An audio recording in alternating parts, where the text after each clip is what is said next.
So, Anthropic just dropped Claude Opus 4.6 yesterday, February 5th, 2026, and honestly, I don't know about you, but I'm sitting here watching this thing decide when it needs to think deeper, watching multiple AIs work together as a team, and processing 1 million tokens without breaking a sweat.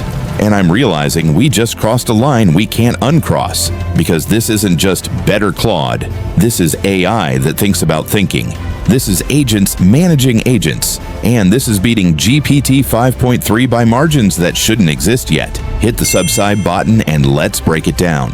Alright, so here's what you need to know up front. Claude Opus 4.6 launched with 3 things that are fundamentally changing how AI works. First, adaptive thinking.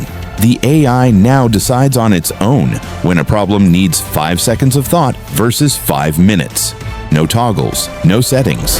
It just knows. Second, agent teams in Claude code. Multiple Claude instances working together. One writing code, one testing, one debugging, coordinating like a software team, except it's all happening in seconds. And third, a 1 million token context window. That's the first time an Opus class model has ever had that. For context, that's roughly 750,000 words. You could feed it 10 novels and it wouldn't flinch. Now, here's where it gets wild. On real-world work benchmarks, not toy tests. Actual work. Opus 4.6 beat GPT 5.2 by 144 ELO points. That's not incremental, that's dominant. And get this, on long context retrieval tasks, Claude went from 18.5% accuracy to 76%. That's a 4x improvement. So in this video, we're going deep on 2 things: how adaptive thinking actually works under the hood, and why agent teams might be the architecture that gets us to AGI. Plus, I'll show you the pricing breakdown, the limitations nobody's talking about, and why some researchers think this is either brilliant or dangerous. Let's start with the big one. The question here is what it is. So, adaptive thinking. Here's the concept. Claude now has 4 effort levels: low, medium, high, and max. And instead of you choosing which one to use, the AI chooses for you based on the complexity of the task. You ask it to summarize an email, low effort, instant response. You ask it to architect a microservices system with fault tolerance, high effort. It takes 30 seconds and thinks step by step before answering. You ask it to debug a cryptic memory leak across 50,000 lines of legacy code. Max effort. It might think for 2, 3, even 5 minutes. At the basic level, think of it like this. Imagine you're a doctor. A patient comes in with a headache. Do you order an MRI immediately? No, you ask questions. First, adaptive thinking is the same. It triages. At the intermediate level, Claude is using something like metacognitive evaluation. Before answering, it's running a quick internal check. At the advanced level, and this is where it gets technical, Anthropic likely trained a separate model, a lightweight effort allocator that predicts the optimal compute budget for each query. It's essentially predicting its own uncertainty and allocating thinking time accordingly. Now here's the thing most people miss. This isn't just about accuracy, it's about efficiency. Because if Claude can solve 80% of tasks in 2 seconds instead of 20, that means the infrastructure can handle 10 times more users at the same cost. So why does this matter? Because up until now, we've had 2 options with AI: fast and shallow, or slow and deep. You either got instant responses that were sometimes wrong, or you used chain of thought prompting and waited forever. Adaptive thinking collapses that choice. You get both. The AI is fast when it can be, and slow when it needs to be. And honestly, this feels like the first time an AI is managing its own intelligence the way humans do. You don't think deeply about tying your shoes. You do think deeply about career decisions. Claude's now doing the same thing. But here's where it gets interesting. Because adaptive thinking isn't just a feature, it's a scaffold. If you can teach an AI to evaluate its own reasoning process, you can teach it to improve that process. You can teach it to learn how to think better. Which brings us to the second thing. And this one's even crazier. So we just talked about one AI thinking smarter. Now let's talk about multiple AIs working together. Because Anthropic didn't just upgrade Claude, they built an entirely new architecture inside Claude Code called Agent Teams. And if this works the way I think it does, it might be the closest thing we have to artificial collaboration.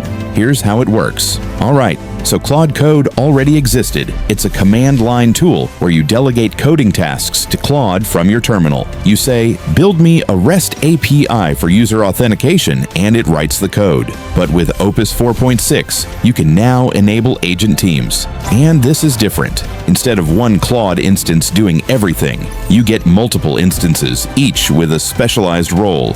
One acts as the architect. It designs the system. One acts as the developer. It writes the code. One acts as the tester. It runs tests and flags bugs. One acts as the reviewer. It audits for security, performance, and edge cases. And they communicate with each other. The tester tells the developer this fails on null inputs. The developer rewrites. The reviewer says this has an SQL injection risk. The developer fixes it, all autonomously. Now let's zoom in technically. At the basic level, think of it like a relay race. Each agent does its job and passes the baton. At the intermediate level, it's more like a feedback loop. The agents aren't just sequential, they're iterative. The tester might send the code back to the developer 3 times before it passes. At the advanced level, and this is where it gets wild, Anthropic is likely using hierarchical reinforcement learning or multi-agent coordination protocols. Each agent has its own objective function: write clean code, maximize test coverage, minimize vulnerabilities. But there's also a shared objective: complete the project correctly. So the system is balancing individual goals with collective success. It's not just parallel processing, it's collaborative processing. And here's the kicker: because each agent has the full 1 million token context window, they can all see the entire project history. No information loss, no, wait, why did we do it this way? They have perfect shared memory because this is the first time we've seen AI replicate the structure of a human team.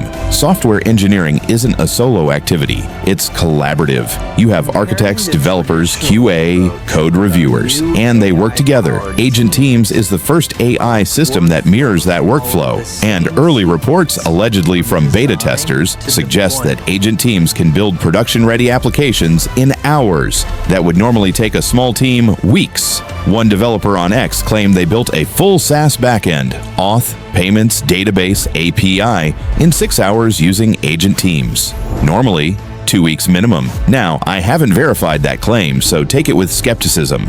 But if it's even half true, we're looking at a 10 times productivity multiplier. But here's the thing: if AI can coordinate as a team, what happens when that team gets bigger? What happens when you have 10 agents, 50, 100? And more importantly, what happens when those agents start learning from each other's mistakes? Because right now, each conversation is isolated. But if Anthropic enables persistent memory across agent teams, you're not just getting faster code, you're getting an AI team that improves over time. Which brings us to the implications and the concerns.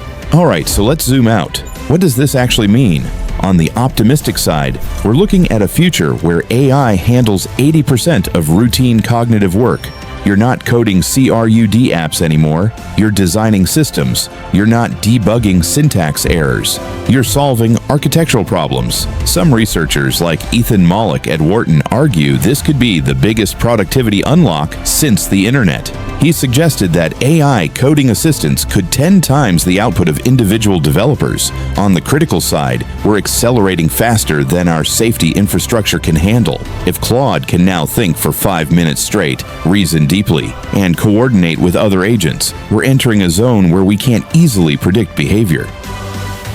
Safety researcher Paul Cristiano has warned that adaptive systems that modify their own behavior, are inherently harder to align because you're not just aligning the output, you're aligning the process. And there's an economic concern too.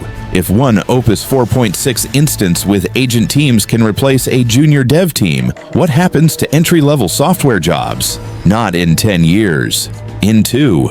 Honestly, I think both perspectives have merit.